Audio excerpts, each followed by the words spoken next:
La conmutación de paquetes además presenta, digamos, algún tipo de fenómenos que pueden causar que el ancho de banda que uno espera utilizar de un canal no se logre alcanzar o no se logre su uso en su totalidad. Estos elementos se conocen como encolamiento, demoras de encolamiento y pérdida de paquetes. ¿En qué consiste el encolamiento? Bueno, sabemos primero que los paquetes que viajan a través de la red se determinan su camino a través de unos equipos que se conocen como enrutadores. Estos enrutadores reciben paquetes de puntos finales o de otros enrutadores. En este ejemplo que está acá, observamos que este punto final o este end-host tiene un ancho de banda de 100 megabits por segundo. Es decir, que en teoría eres capaz de enviar hasta 100 megabits en un segundo. Ahora, esos paquetes están siendo recibidos en este enrutador y él los despacha por este canal que está acá. Eso quiere decir, bueno, y observando lo que dice la gráfica, es que este canal tiene un ancho de banda de 1.5 megabits por segundo. 100 megabits por segundo es mayor que 1.5 megabits por segundo. Eso quiere decir que si este señor empieza a disparar paquetes a la velocidad de su ancho de banda, este señor que está aquí se va a empezar a saturar. Los paquetes él los empieza a recibir, no los puede disparar tan rápido como le llegan y los va a tener que encolar. Este encolamiento lo que implica es que hay un buffer o una región de memoria donde los paquetes están siendo almacenados. Una vez se libera el canal un poco, empieza a despacharse el siguiente paquete. El problema que encontramos aquí es que este enrutador tiene un buffer de tamaño limitado, no es infinito. Luego él empieza a recibir paquetes y en algún momento empieza a botar los paquetes de su memoria. En ese caso, entonces, es lo que se conoce como pérdida de paquetes. Entonces, hay una demora en los paquetes en el encolamiento porque no pueden salir tan rápido como se quisiera, pero además de eso, los paquetes se pueden perder en el caso donde el canal o el buffer, perdón, se llene y empiece a botarlos el enrutador. Dos elementos o dos tareas fundamentales de la red, del núcleo de la red, es el enrutamiento y el forwarding. El enrutamiento es cuando a un enrutador le llega un paquete y él determina cuál es la ruta que debe seguir ese paquete para llegar a su destino.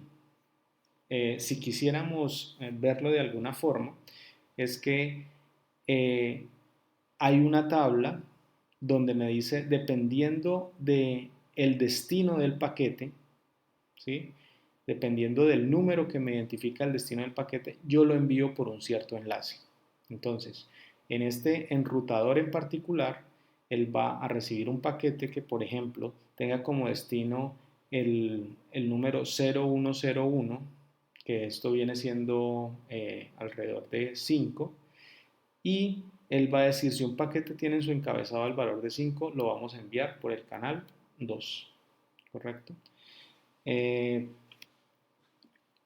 y así sucesivamente. Bueno, eso se conoce como enrutamiento. Es recibir un paquete y determinar, dependiendo de cierta información, por cuál de los canales que tenga el enrutador se despacha el paquete. El forwarding. ¿Qué es el forwarding? El forwarding es el proceso a través del cual se toma un paquete de un enlace del enrutador de entrada y se despacha por un enlace del enrutador de salida. Eso es lo que se conoce como forwarding. Una alternativa a la conmutación de paquetes es lo que se conoce como conmutación de circuitos.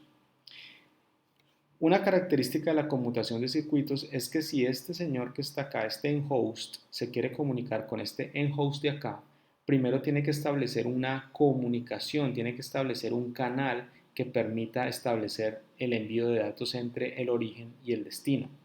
Esto es lo que sucede cuando usted establece una llamada telefónica o cuando va a hablar con alguien a través de una línea fija de teléfono. Usted primero hace una marcación de un número y lo que hace la central telefónica es establecer un camino entre usted que hizo la llamada y a quien está llamando.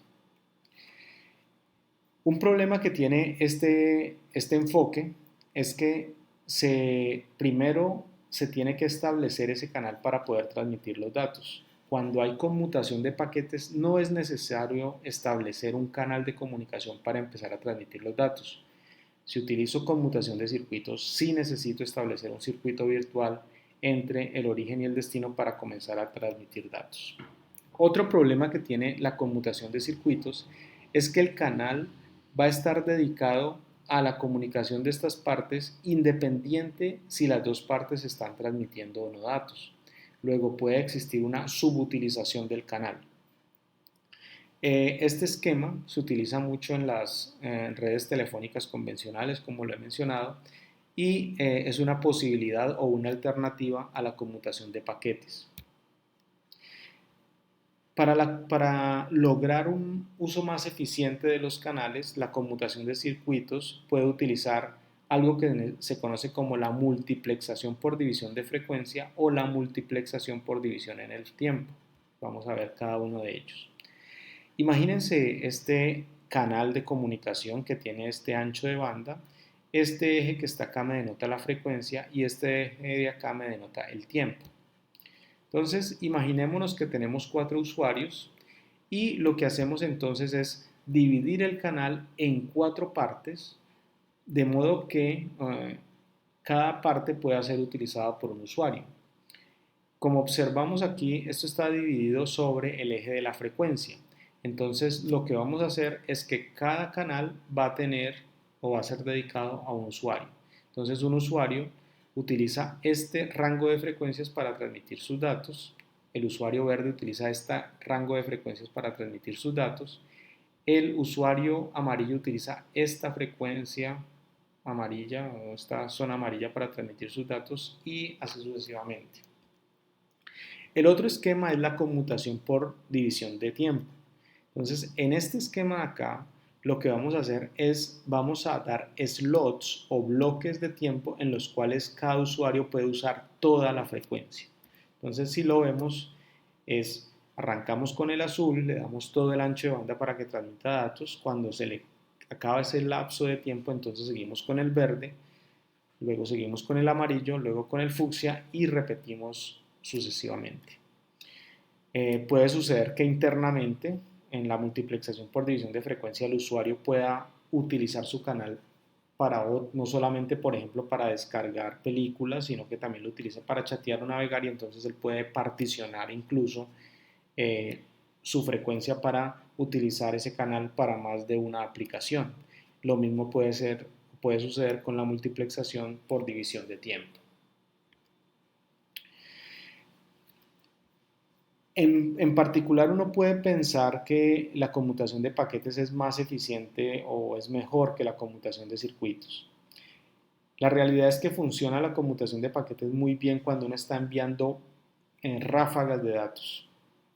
Es decir, cuando estás enviando un pico de datos, ahí funciona muy bien la conmutación de paquetes, porque no estás subutilizando el canal cuando no estás enviando paquetes. En la conmutación de circuitos, si te comportas de forma que envías datos por ráfagas, en los momentos en los que no envías datos, pues el circuito va a estar siendo ocupado a pesar de que no se está enviando datos. La conmutación de paquetes hace esa salvedad, y es que si no estoy enviando datos, el canal está libre para otro usuario.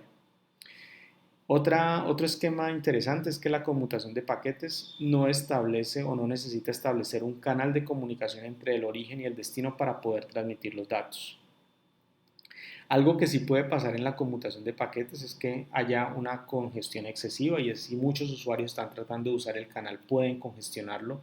En la conmutación de circuitos no pasa eso porque una vez alguien establece el canal de comunicación se le garantiza su ancho de banda, no importa el número de usuarios que estén tratando de acceder al canal.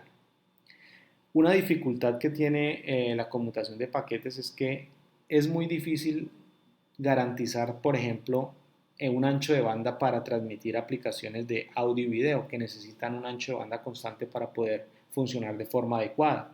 Y entonces ese es un problema que no se ha resuelto aún.